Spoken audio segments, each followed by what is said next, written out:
Hay una técnica en Japón para arreglar jarrones. Se llama kintsugi y une las piezas rotas con un esmalte hecho con polvo de oro. Las infancias son vidas de porcelana, que pueden romperse cuando algo se separa y se rompe. Pueden partirse en 2, 3 o cientos de pedazos. Cuidar que esas vidas no se rompan es tarea del mundo adulto. Unir las partes rotas con hilos de oro es poner en lo más alto su valor. Mostrar las cicatrices quizás sea una nueva forma de hacernos cargo del daño que provocamos.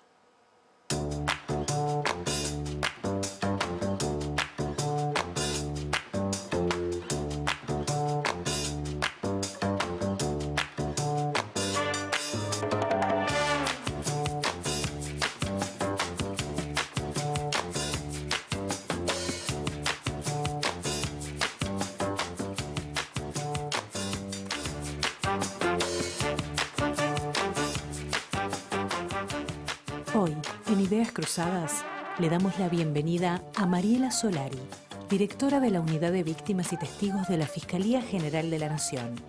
Antes de empezar a estudiar trabajo social, le llamó la atención que una materia era criminología. Tiempo después, su primer trabajo fue en la cárcel. De su trabajo actual, lo que más le gusta es jerarquizar el lugar de las víctimas en el sistema judicial. Y Carolina Camilo llegó a ser defensora por vocación, luego de participar en los consultorios jurídicos del Centro de Estudiantes de Derecho de la UDELAR. Le gusta ejercer una abogacía social para contribuir en el acceso a la justicia de las personas más vulnerables. Buenas noches, bienvenidos a una nueva propuesta de Ideas Cruzadas. Bueno, es un gusto que nos acompañen Mariela y Carolina. Arranco por Mariela, gracias por acompañarnos. Muchas gracias a ustedes por la invitación. No, por un gusto favor. estar acá. Y a Carolina, muchas gracias también por venir. Gracias a ti por la invitación. Estuvo bien la presentación, la pudieron escuchar, estaba un poquito baja. Preciosa. ¿Sí? Preciosa y comprende el espíritu de lo que queremos con el libro. Muy bien. Bueno, porque ahí está. Fuimos derecho. No lo digo así, digo. El motivo por el cual quisimos encontrarnos con ustedes fue a partir de este libro.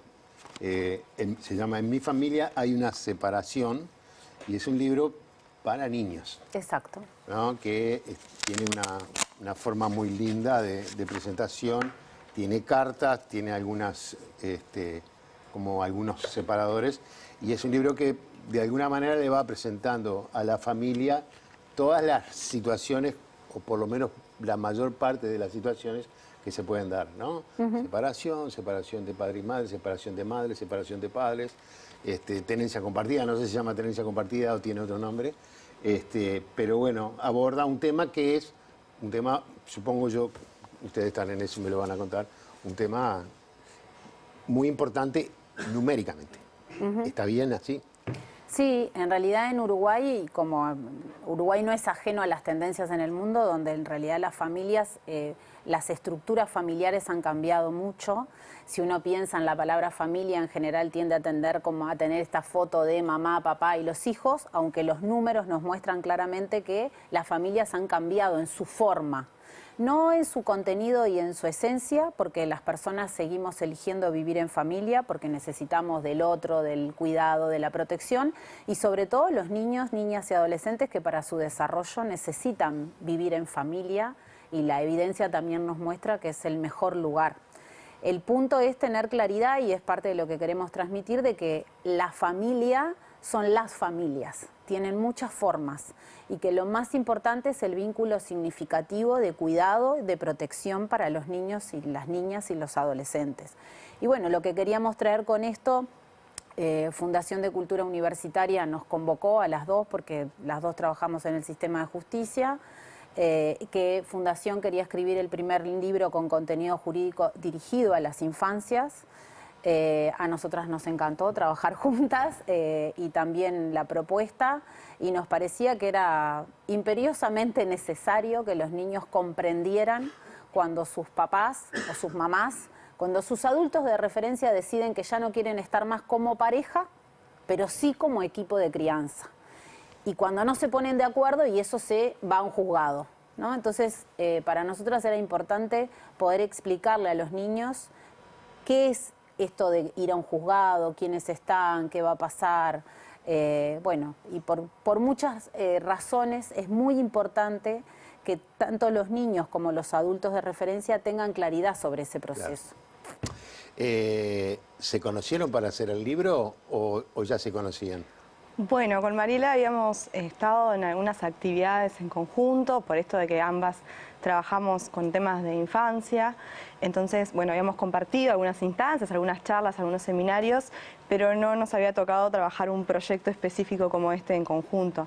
Enseguida, cuando nos planteó la idea la editorial, que fueron ellos quienes nos propusieron a ambas, no digamos ni un segundo la posibilidad de trabajar juntas, y la verdad que ha sido para mí un aprendizaje muy grande trabajar junto a ella, quien bueno, tiene una trayectoria intachable en cuanto a lo que es el trabajo, ¿no? con las infancias, y aquellas infancias capaz que son las más invisibilizadas, que son las infancias que atraviesan determinadas dificultades que el mundo adulto no sabe resolver si no es yendo a la justicia. Entonces, esto que decía Mariela de las familias, a mí me gusta la idea de Ginares, que es una de las juezas que presentó nuestro libro, que dice: uno en la vida no tiene una familia, tiene familias, porque uno desde que nace hasta que muere va transformando su familia, ¿no? Con lo que uno tiene y con lo que uno crea también.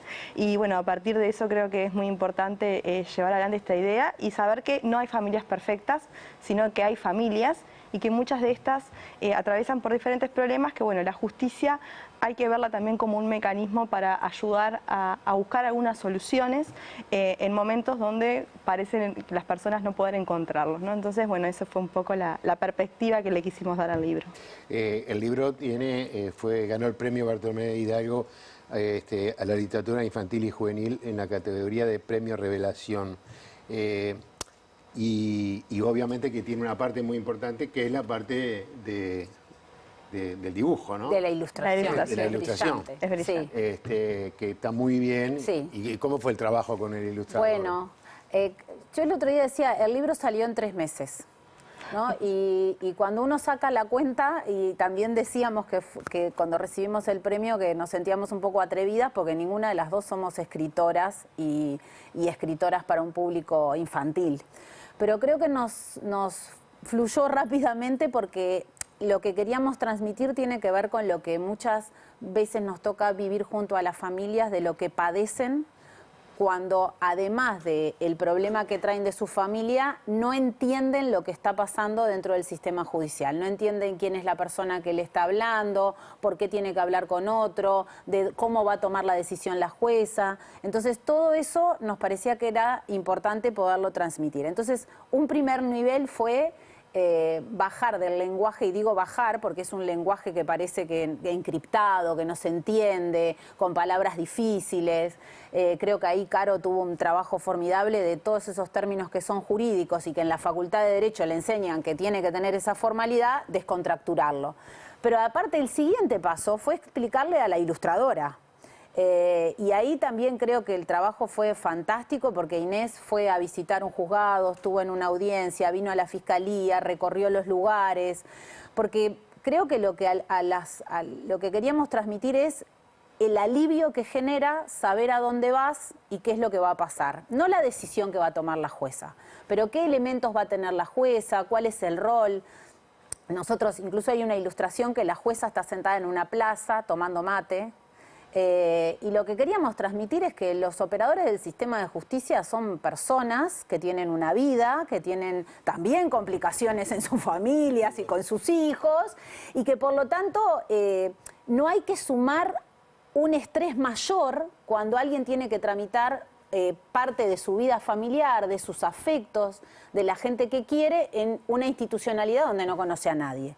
Porque no es fácil ir a hablar de tu vida íntima a un lugar que es una institución, con gente que no conoces, y para los niños se suman muchísimas inseguridades más, porque en los días previos vieron a sus papás nerviosos, llorando, angustiados, hay muchos cambios, se les juegan mucho las lealtades, hay niños que a veces, por no saber a dónde están y qué va a pasar, creen que alguno de sus papás puede ir preso, ¿no? Porque escuchan la palabra abogado, juzgado.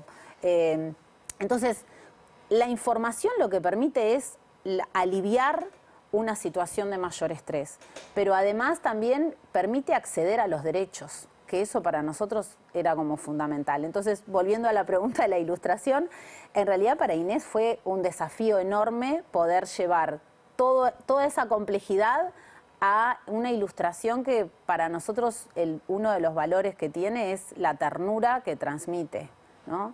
La imagen de la defensora sentada a la altura del niño tratando de explicar, la abuela, porque también quisimos que aparezcan otros personajes para que las mamás, los papás o las dos mamás o los dos papás que cuando se separan se sienten muy solos, también sientan esto de que hay mucha gente que rodea y que tenemos que rodear a las familias cuando pasan estos momentos, poniendo a los niños en el centro, porque si los niños ven que la abuela también acompaña, la tía, la madrina, bueno, eso es parte de la comunidad de crianza que necesitan los niños en esta época, ¿no? Tú sos abogada. Sí, abogada. Sos defensora pública. Defensora pública. ¿Y cómo llegás al tema de la infancia? Bueno, en 2018 Porque, cuando... vos empezaste con el programa de Uruguay Crece Conmigo. Bueno, venía de antes. Venías sí, de antes. Pero siempre trabajé en temas de infancia y violencia y sí. Hasta que entraste a la fiscalía. Sí. Bien. ¿Y tú? En verdad, yo cuando estuve como estudiante en la Facultad de Derecho, milité en el Centro de Estudiantes, donde ahí teníamos consultorios jurídicos barriales gestionados 100% por estudiantes. Entonces, todos los sábados en distintos barrios de Montevideo concurríamos, ¿no? A esos consultorios a gestionar, ¿no? las consultas y los expedientes que las personas nos traían. Y bueno, ahí lamentablemente uno se da cuenta de que en general los asuntos que se traen tienen que ver con la infancia, ¿no? Tienen que ver con pensiones alimenticias, tienen que ver con tenencias, tienen que ver con visitas, donde estamos gestionando la vida de nuestros niños. Ese es como el primer contacto. Y luego, cuando ingreso al Poder Judicial en el año 2018, mi primer destino es en la Defensoría Pública de Chuy. Ahí, bueno, tomo la materia familia y familia especializada, donde, bueno, también, ¿no? El cúmulo de casos que nosotros tenemos tiene que ver con asuntos de la vida de nuestros niños. Más allá de que la gestión la haga un adulto, ¿no? Que sea ese adulto que se presenta a hacer un reclamo respecto a alguno de sus derechos, en realidad lo que estamos gestionando tiene que ver con una decisión que va a repercutir sobre todo en la vida de nuestros niños. Entonces, bueno, ahí fue como el primer contacto con el derecho a la infancia. Ahí dijiste, esto es lo mío, pero empezaste como... defensora en familia o ya de entrada era con niños, era defensora de los niños. Bueno, o explícame si hay diferencia. Porque... No, claro, está bien. Lamentablemente no hay una especialización en la Defensoría Pública que tenga que ver con el derecho a infancia. Eso es algo que de la Asociación de Defensores de Oficio se viene reclamando porque es una especialización y es una capacitación específica que los defensores, que los abogados tenemos que tener para saber cómo defender a los niños, cómo escuchar a los niños y cuál puede ser su mejor participación en un proceso judicial. Eso no existe. Entonces uno ingresa, es abogado de familia y hay días que le toca defender a una mamá, otro día le toca defender a un papá, otro día le toca defender a un niño. Y así vamos como un poco en esta locura de lo que es el trabajo, la defensa pública, por el volumen de casos y por la casuística de casos que tenemos, que la verdad es inmensa. Uno nunca ve un caso igual al otro, siempre nos está tocando diferentes cuestiones. Bueno, es ahí que me ha tocado defender a todos los miembros de la familia, también tíos, abuelos o otros familiares que también participan en estos procesos de familia. Pero siempre digo, bueno, acá el centro son los niños, por más que sea la abogada de una mamá o un abogado de un papá o un abogado de un tío, ¿no? La realidad es que estamos hablando sobre la vida de nuestros niños y es un gran debe que tenemos como país en visibilizar y jerarquizar la abogacía de los niños. Los niños hoy no tienen voz y, bueno, no tienen una especialización que los acompañe en los procesos judiciales. Una pregunta que capaz que para ti o para ti. Una persona como yo que no lo sabe bien, puede decir defenderlos, ¿no? ¿De quién o de qué? Bueno, defenderlos, en primer lugar, es escucharlos, ver cuáles son sus intereses, que acá es lo más difícil a veces que los adultos entendamos que los intereses de nuestros hijos pueden ser distintos a los nuestros. Claro. Entonces hay que darle lugar a ese niño, a esa niña, y escucharlo genuinamente en esto que hablaba Mariela, ¿no? De a veces las lealtades que puedan existir o, bueno, los niños muchas veces piensan que no tienen derecho a opinar o que no tienen participación en decisiones que toman los adultos, ¿no? De dónde vas a vivir, a qué escuela vas a ir, cuántos días vas a ver a determinados miembros de tu familia, qué es lo que vas a comer,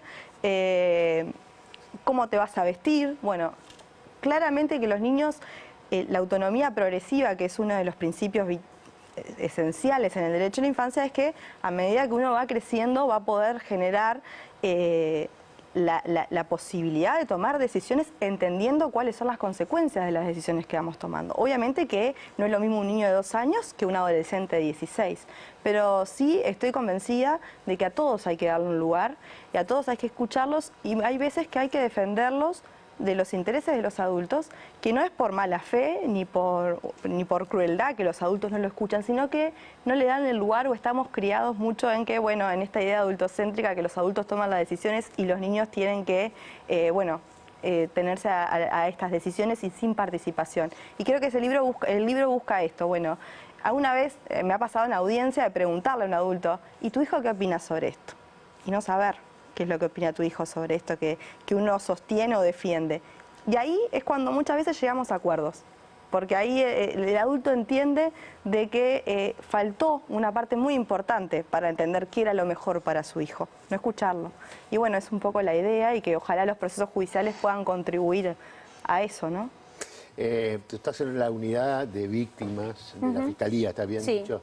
Sí. Ahí llegan muchos casos de niños, o tú tenés que atender muchos casos de niños. La unidad de víctimas de la Fiscalía trabaja en penal, no en procesos de familia, y sí, bueno, por razones institucionales del volumen de recursos humanos que tenemos, dentro de los casos que atendemos de mayor vulnerabilidad están los niños, niñas y adolescentes, y en penal los niños, niñas, los menores de 18 años en su mayoría son víctimas de delitos sexuales y de violencia en el ámbito de la familia. Entonces, nuevamente volvemos a que el lugar que tiene que ser el espacio de mayor protección para muchos niños es un lugar de riesgo, ¿no? Por distintas conductas de quienes los tienen que cuidar. Las situaciones de violencia sexual se dan mayoritariamente por personas de su cercanía. Ahora también tenemos modalidades que tienen que ver con la violencia sexual a través de los medios digitales, que también tienen por víctimas a menores de 18 años, porque son más vulnerables en la vida analógica y en la vida digital. Y después lo que está pasando en los últimos años, que también hay muchos niños, niñas y adolescentes que son víctimas o testigos de situaciones de criminalidad en el barrio, ¿no? Y eso los expone mucho a la convivencia con las formas más crueles de violencia, que muchas veces quedan naturalizadas como formas de relacionarse, y que para los niños es muy difícil discriminar qué es lo que está bien, lo que está mal, lo que le hace daño, sobre todo si se da en el ámbito de su familia. Y bueno, ahí también estamos pensando en querer poner el foco en algunos aspectos que permitan, en un material parecido a este libro, que ayude también a comprender el sistema de justicia en la órbita penal, ¿no? Que tiene como otras características específicas. Pero bueno, la evidencia nos muestra en este tiempo que cuando los niños y los adolescentes tienen información de esto, ¿no? A dónde van, para qué es su testimonio, eso es brindar herramientas para que puedan hacer ejercicio de sus derechos, ¿no? Tú hoy decías, bueno, ¿de qué hay que defenderlos? Y yo creo que hay que defenderlos también de nuestras propias fragilidades como adultos, ¿no? Que frente muchas veces a no saber cómo resolver algo, los adultos se vuelven más rígidos, nos volvemos más rígidos y pretendemos ir a un viejo paradigma de son mis hijos, los niños no saben de lo que tienen que hablar, aquella práctica de la mesa de los niños y la mesa de los grandes. Y el mundo ha cambiado, y creo que uno de los aprendizajes más lindos que tenemos que rescatar es que los niños nos enseñan muchísimas cosas, ¿no? Desde su madurez, desde su sensatez y desde lo que les tiene que tocar en ese momento, pero sin exigirle cosas que no les corresponden. Pero a veces hay una falsa idea de querer proteger de decir, no le voy a contar para que no sufra. Bueno, ya se enteró, esa es la noticia, ¿no? O sea, mire que ya se enteró de lo que está pasando, Claro. entonces mejor hablemos de lo que está pasando. Y ahí uno entiende de que a veces... Por eso digo, defender a veces de nuestras propias fragilidades, que no tenemos las herramientas, busquemos ayuda. Una de las cosas que con Caro siempre hablábamos es, bueno, este libro va para los niños, pero va para los adultos que están con los niños, que se puedan sentar con el libro y decirle, mira, esta es la jueza, esto le pasa a muchos otros niños, no es que a vos te pasó esto como una excepción o porque pasó algo terrible con nosotros, no. Es esto de poder naturalizar que las familias no son perfectas, que las parejas a veces funcionan y a veces se separan, pero no van a dejar de ser papás y mamás ni de cuidar. Y son esos mensajes que alivian, ¿no? Son mensajes que dan salud mental a los niños, pero también a los adultos que cuidan a los niños. Entonces, creo que ahí cuando se va a la justicia, bueno, a veces es cuando nuestras fragilidades también hacen que no podamos ponernos de acuerdo por algunas cosas que tienen que ver con los niños, y ahí es donde esto que dice Caro, creo que el rol de los operadores del sistema de justicia es clave en el hacer efectivo los derechos, pero también en la humanidad en esto, ¿no? En comprender que estamos administrando asuntos que tienen que ver con los vínculos de las personas, ¿no? Y no solo con el ejercicio del derecho. Hacemos una pausa, porque me quedaron una pila de cosas, Bueno. obviamente, y hay una cuanta que vamos a hablar, pero entre otras cosas, niños heridos, menores de 15 años, que creo que hay cerca de 400 o 500. Bueno, todo el sistema, cómo funciona, cuáles son las necesidades, en qué etapa estamos, unas cuantas cosas que vamos a ir conversando aparte del libro. Ya seguimos.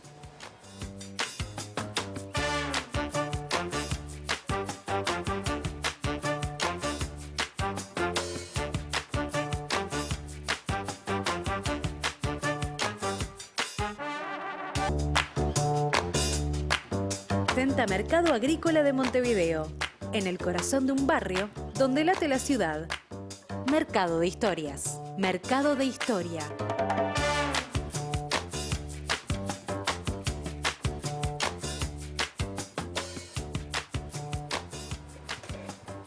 Seguimos conversando con Mariela Solari y Carolina Camilo. Yo les decía antes de ir a la pausa de que había leído algunas cifras por allí que me había impresionado mucho. Tú estabas hablando sobre, bueno, la violencia de niños que están vinculados a la delincuencia, ¿no?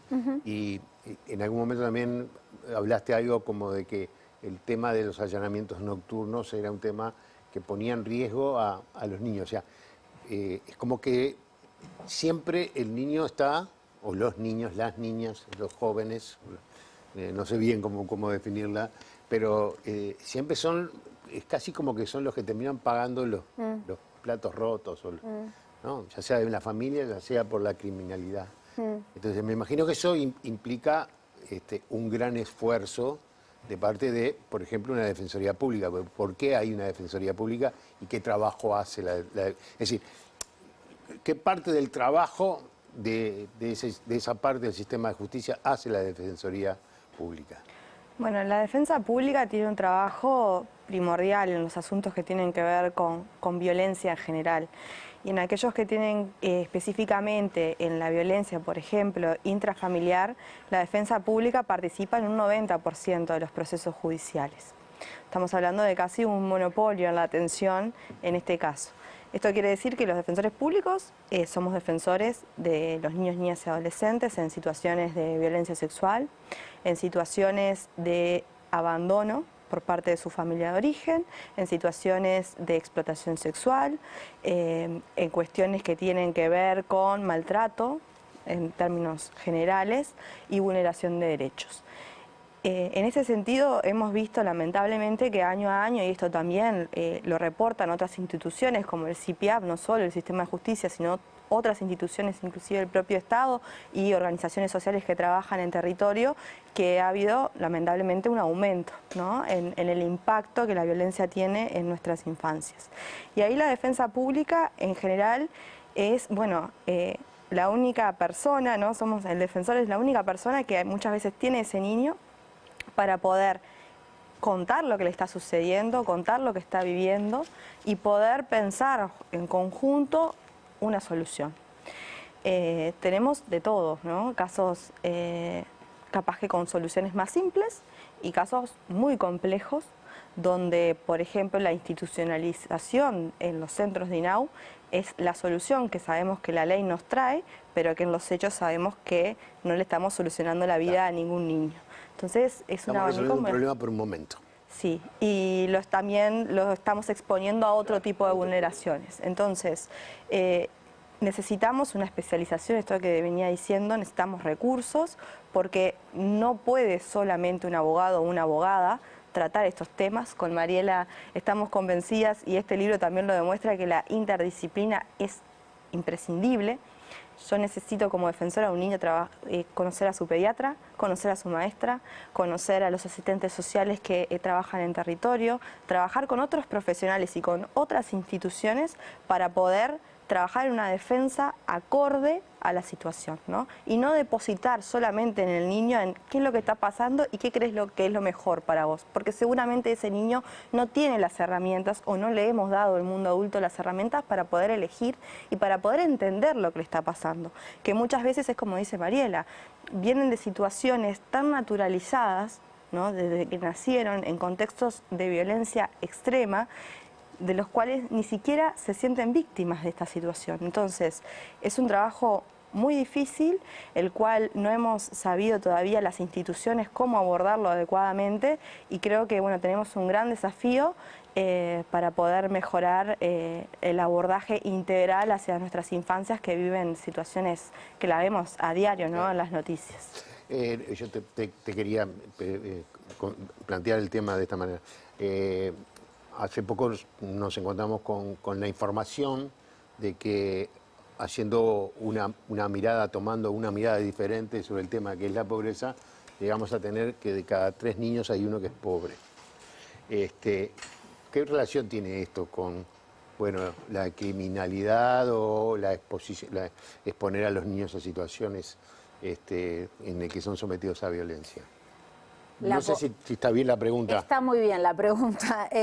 La pobreza es la variable estructural que deja en mayor vulnerabilidad a los niños. Con esto no estoy queriendo decir que todas las familias pobres van a tener una situación de crianza difícil, ni asociando la pobreza a la criminalidad. Lo que estoy diciendo es, los niños que nacen en hogares pobres, porque los niños nacen pobres porque sus padres están en un hogar donde no hay ingresos, donde en general las condiciones de vivienda son terribles, donde no hay saneamiento, donde no hay lugar donde dormir. Bueno, eso ya es una situación de violencia estructural, donde el mensaje que le estamos dando a nuestros poquitos niños, porque son un puñado, ¿no? Uno mira en el mundo y en realidad nuestros niños son poquitos, y que los tenemos que cuidar como un tesoro a cada uno. Sin embargo, son de las franjas de población son los que más padecen la pobreza. Lo que estamos haciendo es generar una violencia estructural desde que nacen, por el lugar que nacen y la familia que nacen. El mensaje es, los derechos son para todos los niños tienen derecho a todo, pero esos niños nacen en un lugar donde se empiezan a naturalizar que parecen no ser merecedores de lo mismo que el resto. Y eso también los hace vulnerables a muchas cosas, a problemas en el desarrollo, por el acceso a alimentos, por el acceso a un desarrollo y a una estimulación que otros niños la tienen y ellos no, por las condiciones en las que vivan, no porque sus padres sean buenos o malos, por las condiciones estructurales. Y esto también hace que muchos de estos niños nacen en hogares donde sus papás y sus mamás son muy jóvenes.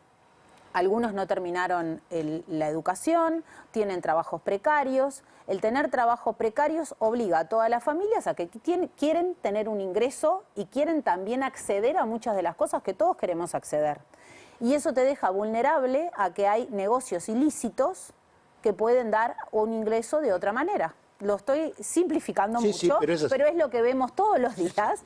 Y en esas familias crecen y nacen niños, y hay familias en las que se alterna el trabajo formal con el trabajo ilícito. Y se va naturalizando y corriendo una barrera que tiene que ver con lo que es lícito e ilícito, en la que los niños crecen y se desarrollan, ¿no?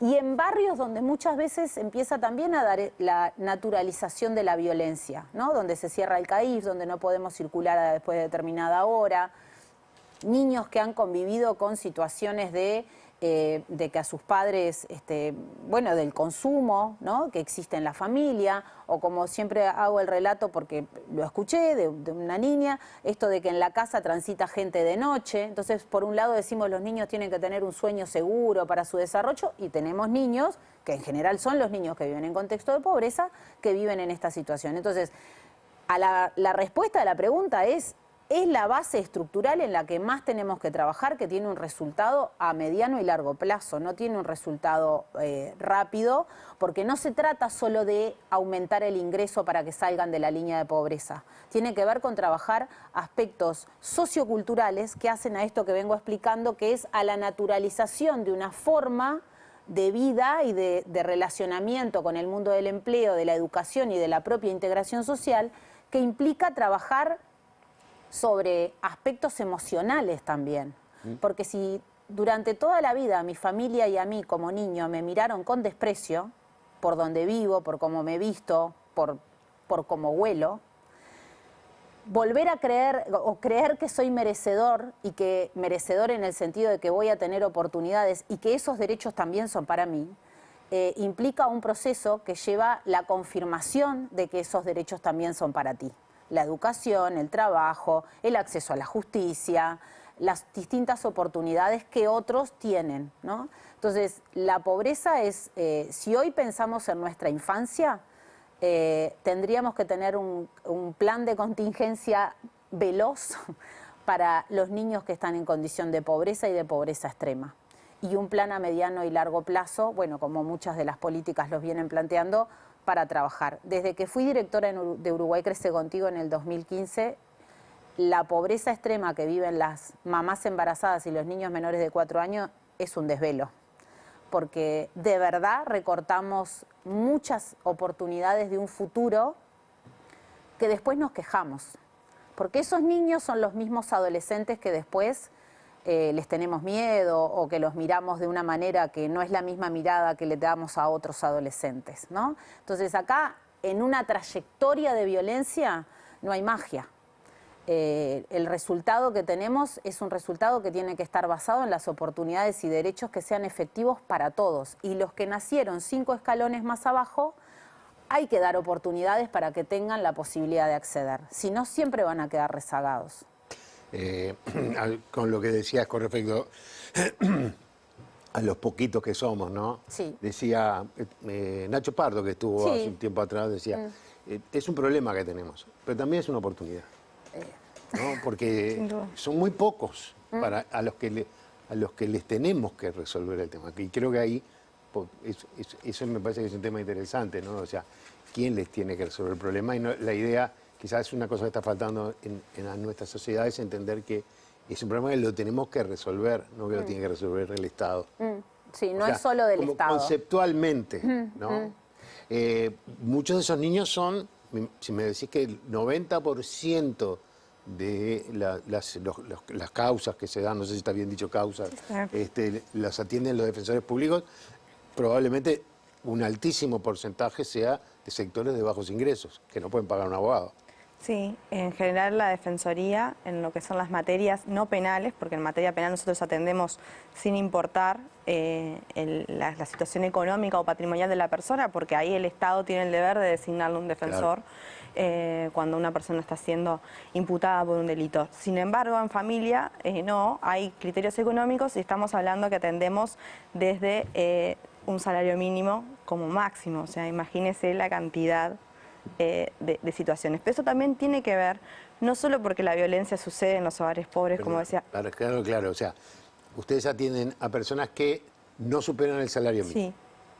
Y en algunos casos podemos hacer algunas excepciones cuando se paga un alquiler, cuando hay varios hijos a cargo, pero en general el promedio ronda ese ingreso, es lo que decía Mariela, son madres, jefas de hogar, que cobran prestaciones sociales, que tienen varios hijos a cargo, bueno, que no pagan un alquiler, que están ocupando, ¿no?, un predio, un terreno. Esa es nuestra situación. Pero eso no quiere decir que la violencia solo suceda en los hogares pobres, No, sino que lamentablemente hay una judicialización de la pobreza. Claro. Y como sociedad nos cuesta denunciar determinadas situaciones en determinados extractos sociales y frente a otras situaciones no nos cuesta la denuncia. Tenemos el ojo más entrenado. Sí. Esto nos sucede, a mí yo siempre digo, ¿por qué siempre las denuncias me vienen por parte de la escuela pública y no me llegaban denuncias de colegios privados? ¿Por qué me llegan denuncias de hospitales públicos y no de mutualistas? Y tiene que ver también con cómo tratamos, ¿no?, a la pobreza en nuestro país, cómo la estigmatizamos y cómo la obligamos a judicializar. Y he tenido muchos casos muy graves, pero he tenido casos donde estamos judicializando la pobreza. Le estamos exigiendo a la persona en situación de pobreza que tome conductas o que cuide a sus hijos de determinada manera cuando no tiene las herramientas. Y eso lo vemos día a día. Entonces, también, ¿dónde está el límite? Porque judicializando la pobreza y quitándole a una madre sus hijos porque la casa se llueve, no es la solución. Entonces, falta también una mirada, ¿no?, de entender dónde están las fallas, dónde podemos dar las herramientas, y muchas veces también las instituciones, yo siempre digo, de los pobres sabemos mucho. Sabemos a qué escuela van, sabemos qué médico los atiende, sabemos dónde trabajan si no trabajan, sabemos cuántos son sus ingresos, quiénes viven con ellos, con quién está en pareja, porque en general las instituciones despliegan, ¿no?, un abordaje que hasta la intimidad de esa familia, yo siempre digo, ¿no?, sabemos un montón que capaz que con otras familias no nos animamos a abordar de esa manera. Y sin embargo, en general las respuestas que tenemos ante los problemas que detectamos que tienen que ver con una pobreza estructural son criminalizar, son castigar o son, bueno, te voy a quitar tus hijos o envíalos a la escuela todos los días porque si no la consecuencia va a ser que te quedas sin la asignación, y no plantearnos, ¿no?, dónde están esas causas que generan de verdad la vulneración. Entonces, pero ¿ellos quién son, los jueces, las juezas? somos todos, no Todos. son solo los jueces. Sí, no. Porque a mí me pasa que yo tengo una judicialización de un niño porque hace 5 días que no va a la escuela, pero sin embargo yo sé que hay niños que pasan más de 5 días sin ir a la escuela porque los padres están de viaje. Y en ese caso nos llama la atención que un niño falte 10, 15 días. Entonces, es la mirada también que tenemos y a veces hay que tener cuidado y sí se está dando esta judicialización Sí. de la pobreza. ¿Cómo se Capaz- resuelven estos Bueno, problemas? capaz que ahora mientras que Caro hablaba, yo pensaba el otro día en una charla por otra cosa con personas que trabajan en territorio y en la comunidad, esto de cómo, me va a salir decirlo así, pero de cómo volver porque no porque el pasado haya sido mejor, sino porque creo que hay muy buenas prácticas que se siguen dando, que tiene que ver con esto del uno al uno, de un uno a uno, ¿no? Lo que quiero decir es cómo retomar algo que tiene que ver con los vínculos comunitarios, ¿no? La crianza, si uno pregunta para muchas personas quiénes fueron significativos en su crianza, para muchos de nosotros los vecinos fueron importantes. Sin duda. ¿No? Y hoy los vecinos, Amigos del club. los amigos del club, las primeras caminatas de muchos como nosotros con autonomía y sin vigilancia adulta fue al almacén, Sí, ¿no? sin duda. Entonces es verdad, hoy cambió el almacén por las grandes superficies, hay otro, la estructura de la ciudad es otra, de los barrios es otra, pero me refiero al tema de los vínculos, ¿no? Porque esto que decía Caro, bueno, ¿cuántas veces a una familia pobre, no solo el Estado, cuántas veces la comunidad la mira con desprecio? Y pongo esta palabra que es fuerte, pero es la que muchas veces es lo que sienten esos niños de cómo se miran a sus familias y cómo los miran a ellos, ¿no? Entonces, el devolver una mirada de acercamiento, de apoyo, de brindar otros recursos antes de que la primera reacción sea la denuncia. Cuando a veces pasan situaciones gravísimas y no se denuncian, ¿no? Entonces, creo que ahí, cómo retomar a esto, si ponemos a los niños en el foco, a los circuitos de crianza, a la comunidad de crianza, ¿no? De cómo nos hacemos cargos todos de que son nuestros niños, que no porque son los hijos de otro y que yo voy a dar cátedra de cómo hay que criar, decido, bueno, hay que denunciarlo porque no hace tal. Y a veces no tengo ni idea de lo que está pasando, ¿no? Entonces, creo que Uruguay ha avanzado muchísimo en algunas políticas y siempre pongo como ejemplo el Plan CAIF.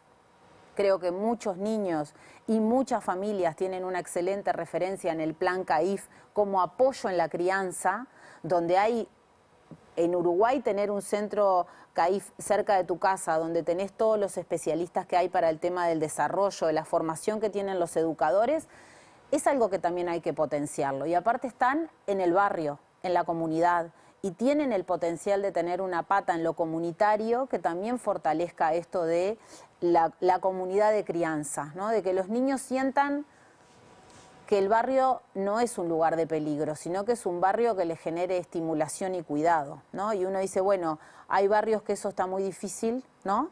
Pero creo que si a la pregunta de hacia dónde, yo seguiría apostando a que tenemos que cambiar eso en los lugares donde habitan los niños, ¿no? Esto es una pregunta que sienten que tienen miradas diferentes desde lo judicial y desde lo, no sé, de lo social. Diferentes y complementarias. No, por eso digo. Sí, yo creo porque yo que me sí. pongo a pensar, digo, vos sos bien la asistente, no sé cómo se le dice ahora. Porque en mi época Trabajadora social. Pero yo nunca cambié el título, soy en mi asistente época social. eran las estudiantes, porque eran todas mujeres. Sí, éramos todas mujeres. Y tú del lado de claro. de la ley y de la justicia, ¿no? Sí, aparte, por lo menos desde que yo terminé la facultad, no existía como esa formación multidisciplinaria donde las ciencias sociales, ¿no? Que trabajamos en general trabajamos el mismo fenómeno, poder interconectarse y aprender y saber que bueno, hay limitaciones en todas las profesiones y que siempre se necesita otro, y para estos fenómenos más que nunca. Y si bien tenemos una mirada distinta, creo que la coincidencia es que nos necesitamos, ¿no? Claro. Y ese es el gran desafío, porque sobre todo a los abogados nos cuesta mucho romper, ¿no? Con esa caja en la cual nos formaron. Con y esa decir, literatura que tenías que arreglar claro, para el libro. y que los jueces son personas que saben todo y que pueden determinar, ¿no? No es así, y es importante ir hacia una justicia que escuche y que escuche a otros profesionales que mucho tienen para decirnos, y seguramente las decisiones que se adopten o las defensas que se hagan sobre los determinados casos van a ser mucho mejor si ampliamos, ¿no? Nuestra cabeza y nuestra formación con otras ciencias, que es súper importante. Yo creo que esa es una pregunta clave, porque la realidad que viven hoy nuestros niños no acepta más que fragmentemos lo que les pasa. No, claro. O sea, al mismo niño lo ve una psicóloga, una trabajadora social, un abogado, un juez, pero es el mismo niño, es la misma vida, y me parece que ahí no nos enseñan en facultad a trabajar con otros, y creo que la clave está en buscar a los que nos incomodan, ¿no? A mí me gusta cuando Caro dice cosas que yo digo, yo no estoy mal, pero que me incomode, porque yo tengo que tratar de... Tenemos que desarrollar la capacidad de aprender del otro, de seguir aprendiendo del otro, para poder ver lo que le está pasando a los niños. Porque si fuéramos tan cualquier disciplina, tendríamos menos problemas, exacto. Totalmente. Y no es lo que nos está pasando. Entonces, yo creo que esto de romper las barreras disciplinares y las barreras institucionales de la salud, la educación, nos muestra, porque muchos lo hacen así, lo hemos hecho, de que te da un resultado muchísimo mayor en la vida de la persona, que es a lo que debes tu trabajo. A mí la verdad no me importa tener razón. Si tiene razón ella o tengo razón yo, no debería ser lo que me importe. Lo que me importa es que al niño con el que estemos trabajando tenga mejores oportunidades para vivir y que tenga una infancia feliz. Entonces, creo que eso a veces se juega mucho la vanidad institucional y disciplinar. Entonces, creo que, nada, eso hay que seguir entrenándolo. Dos cosas, que no sé si querías decir algo más si no hacemos una pausa. No, Dale. solamente decir que hay una frase que en facultad se dice mucho, que es: lo que no está en el expediente judicial no existe. Eso es con lo que nos forman. Y ninguna vida de ninguna persona entra en un expediente. Entonces, bueno, ahí hay que romper hasta ideas que se nos fueron, ¿no?, inculcando en nuestra formación, y creo que Está es muy bien. importante. No, dos cosas les quería decir. Es que, el programa pasado fue con dos personas que trabajan en el territorio en el tema de la salud y la salud mental, ¿no? Y la sensación, hablando con ustedes, es que si no hay un trabajo en el territorio, esto no se resuelve porque no es solamente un problema de, bueno, vamos a hacerle una transferencia para que tengan dinero.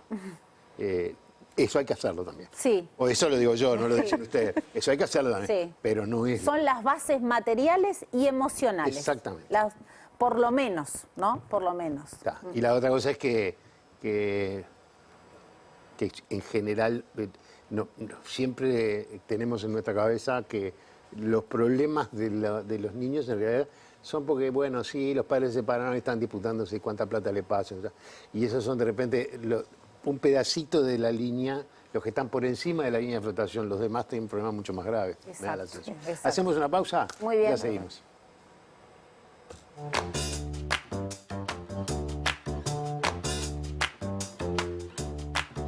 Presentó Mercado Agrícola de Montevideo, en el corazón de un barrio donde late la ciudad.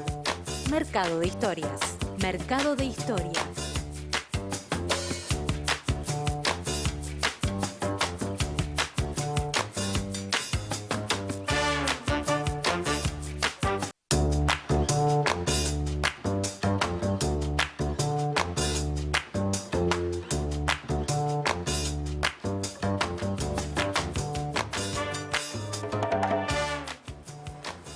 Seguimos conversando con Mariela Solari y Carolina Camilo. De lo que estuvimos hablando, me queda una última pregunta, ¿no? Y está vinculado a si necesitamos o piensan ustedes que se necesita alguna reforma del sistema judicial. En algún lado leí que, bueno, que los abogados defensores quizás debieran ser, no sé, independientes del Poder Judicial, es decir, ¿ven algo de eso? Sí. Sí, sin dudas. Bueno, el tema de la defensa pública es un organismo que hoy depende del Poder Judicial. Para que la gente lo entienda, los abogados, que debemos hacer un contralor, ¿no?, de la actividad de los jueces, no podemos tener como jerarcas a los jueces. Claro. Tenemos como un conflicto de interés. De tu jefe. Exacto. Y eso trae dificultades. En todo el continente la defensa pública tiene una institución independiente y autónoma, al igual que es hoy en nuestro país la Fiscalía General de la Nación. Nosotros como colectivo de defensores públicos venimos peleando por esta independencia. Actualmente hay un proyecto de ley que busca la descentralización de la defensa pública y creemos que tener una institución que piense políticas públicas de acceso a la justicia, que pueda pelear su propio presupuesto, que pueda entender, ¿no?, cuáles son las necesidades que tenemos los defensores, pero sobre todo nuestros usuarios, ¿no?, que en definitiva son a quien nos debemos, que son más de 300.000, ¿no?, por año, es un número muy importante. ¿Cuánto? 300.000 consultas por año. Sí, somos apenas 300 defensores públicos en todo el país para todas esas consultas y causas. Tenemos un volumen muy grande en lo que tiene que ver con la parte penal y en la parte esta que veníamos hablando de violencia intrafamiliar, y entendemos que es necesario y urgente que la defensa pública tenga una institución que esté pensando específicamente en cómo abordar estas situaciones, porque la realidad ha cambiado muy rápido, las necesidades de las personas vienen cambiando, y en ese sentido la defensa pública, de nada sirve decirle a una persona tú tenés determinado derecho si después a la hora de querer efectivizar ese derecho o de cesar alguna vulneración sobre tu derecho, no tenés acceso a un abogado. Entonces eso es algo que como país, que es muy vanguardista en las leyes que adopta, las ratificaciones de los tratados internacionales, tiene un gran debe, siendo el único país del continente que no ha dado priorización al acceso a la justicia y a la defensa pública. Sí, yo creo que, como dice Caro, Uruguay es de avanzada en un marco normativo admirado por muchos países, robusto en términos de legislación, pero a la hora de la implementación, la ingeniería institucional de nuestro sistema de justicia tiene una fragilidad enorme. Primero, porque no da respuesta a la propia normativa que ha aprobado. Y segundo, no da respuesta a las realidades que hoy llegan a la justicia. O sea, tanto la justicia de familia como incluso los juzgados de violencia doméstica, o sea, hay una desarmonización que hace que los usuarios terminan como perdidos en eso, ¿no? Y termina muchas veces también en procesos de fragilización de de los sistemas de los procesos judiciales por cómo está pensada la estructura, ¿no? O sea, hoy tendríamos que tener una Defensoría Pública descentralizada, la Fiscalía General de la Nación tiene como espejo el Ministerio de Educación y Cultura, el único en el mundo, y no un Ministerio de Justicia u otro organismo que tenga que ver relacionado con la justicia. La justicia de familia especializada también tendría que tener mayor especialización como los defensores en las realidades que viven hoy niños, niñas y adolescentes. Un instituto técnico forense que también, a la luz de otros institutos técnicos forenses de otros países, tienen desde otra infraestructura hasta otra especialidad. Entonces yo creo, y esta es una opinión muy personal, creo que el sistema político no siempre toma la relevancia que tiene el sistema de justicia, no solo por cuando llegan los casos, sino porque representa la democracia y el Estado de Derecho. Entonces creo que cuidar a los sistemas de justicia, desde cuando un niño le toque porque sus padres se separan hasta cuando hay una causa penal, debería ser una prioridad eso, para el Estado de Derecho y para la democracia. Y creo que muchas veces queda como más rezagado porque se lo ve como el otro poder, el otro lugar donde cuando me toca en algo personal ahí me preocupo, claro, ¿no? Entonces creo que sí, que amerita una discusión específica, creo que estamos en distintos lugares en ese proceso, pero además una discusión que ponga el foco también en la infancia. Porque cuando se habla de los sistemas de justicia, muchas veces se habla de la justicia penal, del narcotráfico, y los niños otra vez quedan invisibles, ¿no? Queda como los asuntos de familia que parecen desjerarquizados. Claro. Y en realidad no estamos dando la relevancia que tiene lo que pasa ahí. Esa historia es la que marca después toda una trayectoria. Entonces, si no atendemos esto, lo vamos a pagar igual con otros servicios que vamos a tener para poder reparar el jarrón que hoy se abrava, ¿no? Como decía, en una época, para entrar al sistema, primero tenías que ser juez de paz. Ahí va. Juez de familia y después capaz que llegabas. Capaz que llegabas. Nos tenemos que ir. Bueno. Y ustedes tienen que contestarme una pregunta porque... Uy, ¿no? Dios. No, pero te podrás imaginar. Después de todo lo que dijeron, ¿qué pregunta le puedo hacer que las comprometa? Esto es como para 2 programas más. La mía es, ¿le dio? Sí, sí. ¿Cuál fue tu primer viaje? Bueno, mi primer viaje fue con mi mamá, mi tía y mi prima a las cataratas de Iguazú, en la típica excursión que creo que hacemos gran parte de los uruguayos, y tengo un gran recuerdo por cómo me impactó la naturaleza. Claro, era una niña y me llevaron ahí, que yo no fui con mucha gana porque me catalogaba como que era un viaje de adultos. De viejo, no fui escuchada en la elección del destino, pero cuando llegué, la verdad que hasta el día de hoy recuerdo el impacto del agua de las cataratas. El ruido de esa garganta de diablo, ¿no? Sí. Es tremendo. Hasta el día de hoy. Es tremendo. La mía es dificilísima. La mía la hacen. ¿Qué hay en tu lista de deseos? Un programa más. Está perfecto.